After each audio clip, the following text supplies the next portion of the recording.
Hey everybody, Dr. Meadow here. You know, back in November and in March, I did a couple videos about this big issue in Bolivia and how they're sealing their lithium and they're going to make child labor a real popular thing there.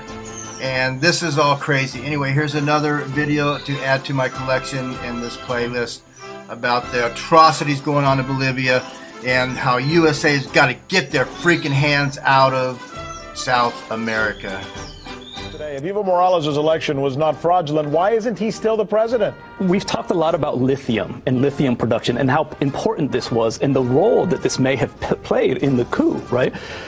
The Times now writes that so-called election fraud in Bolivia that was used as an excuse or a pretense to remove a democratically elected president, that fraud accusation, they say, was a lie. Think about what I just said. So Evo Morales was elected fairly, it seems, and democratically.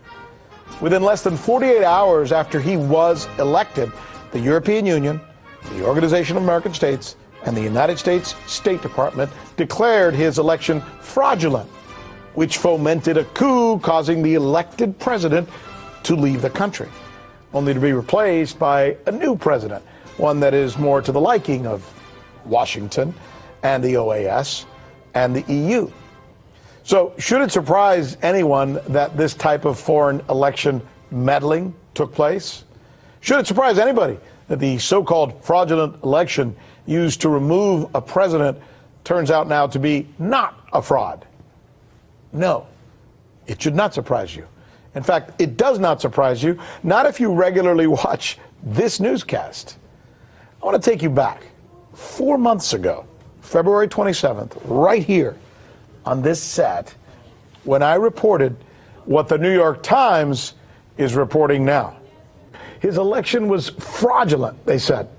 Well, there's now a group of experts who've come forward. They've looked through all the details, the statistical analysis, and what they've concluded is the election was clean.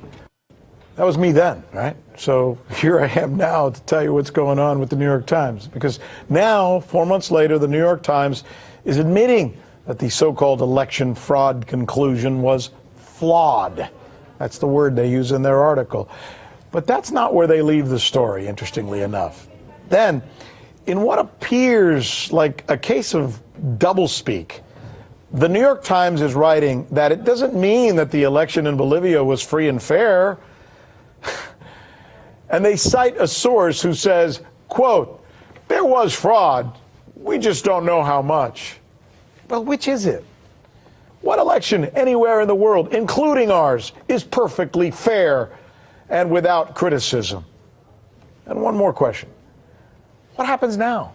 I mean, does that guy, the elected official, President Evo Morales, does he get his office back? That he was seemingly, according to the New York Times, cheated out of? All right, let's go ahead and begin with the latest out of Bolivia. This is a country where, like so many others before it, it had foreign meddling in its election. It's quite clear today that that happened. If you didn't believe it before, you better believe it now. You would probably know that this has been going on now in that part of the world, Latin America, for more than a century. And apparently it's still going on. Here with more on this Bolivia story is RT correspondent John Huddy.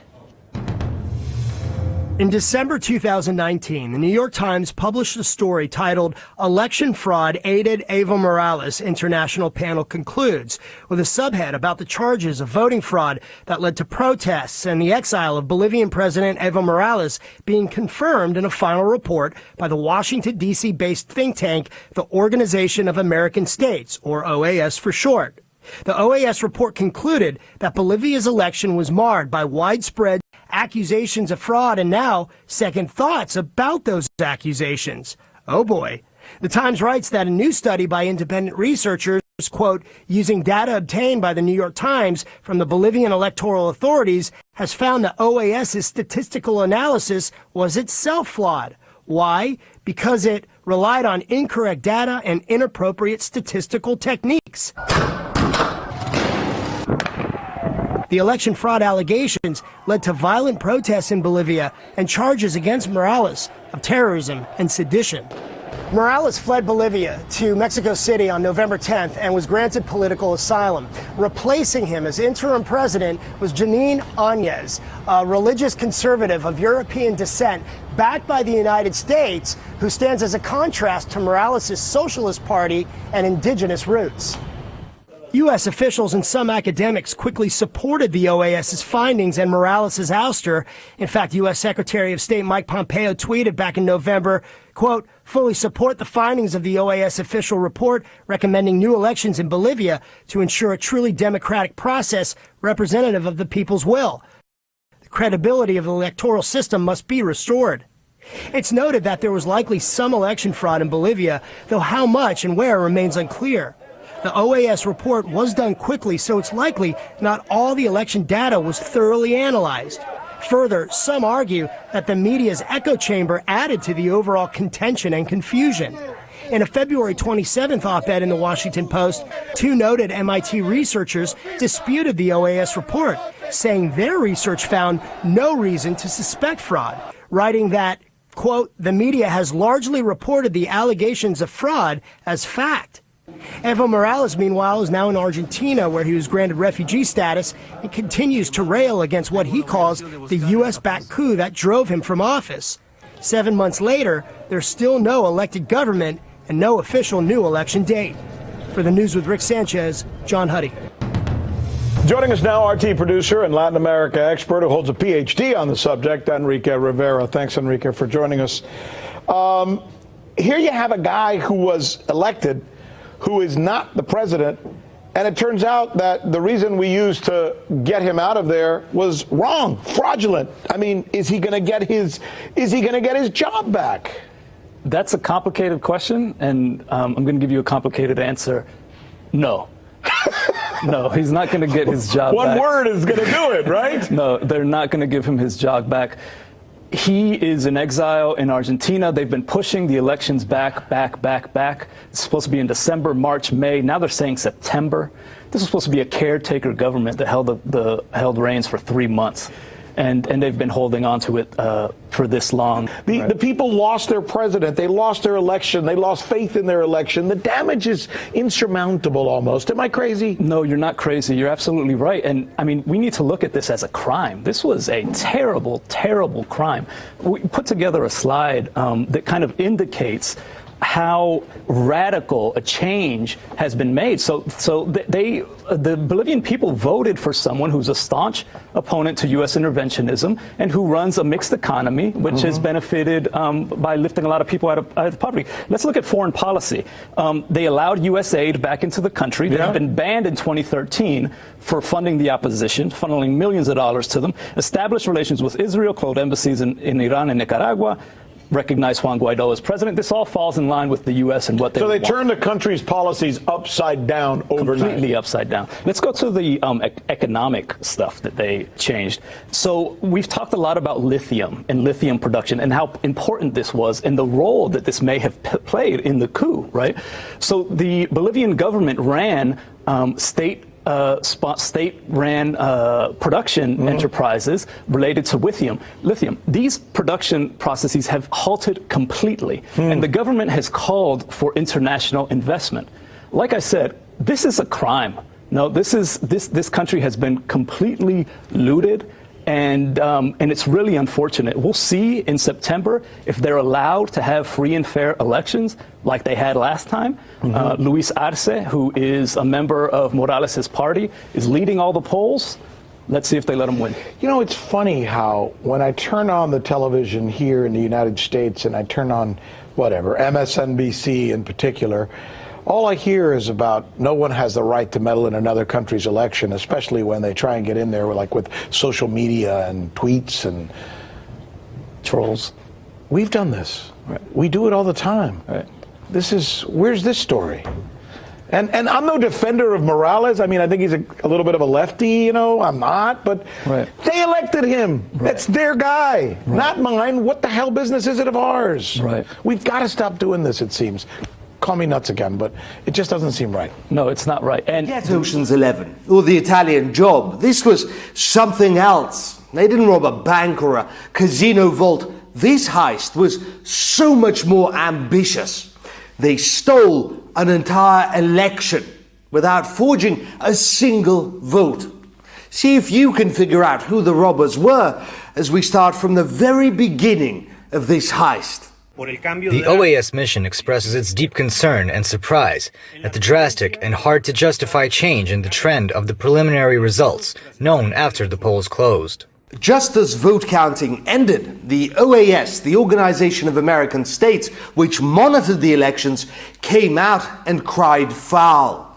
Allegedly, incumbent President Evo Morales was getting too many votes too fast, which was too good to be true. That was all the opposition needed to hear.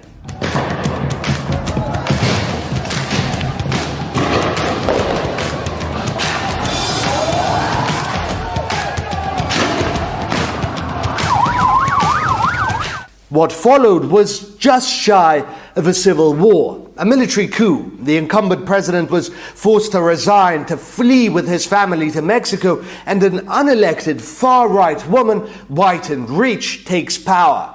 Indigenous Bolivians are scared. They know what life is like under minority white rule, which is why they elected Morales, indigenous himself, 3 times in a row. But the OAS cements the coup by issuing a final report on the election.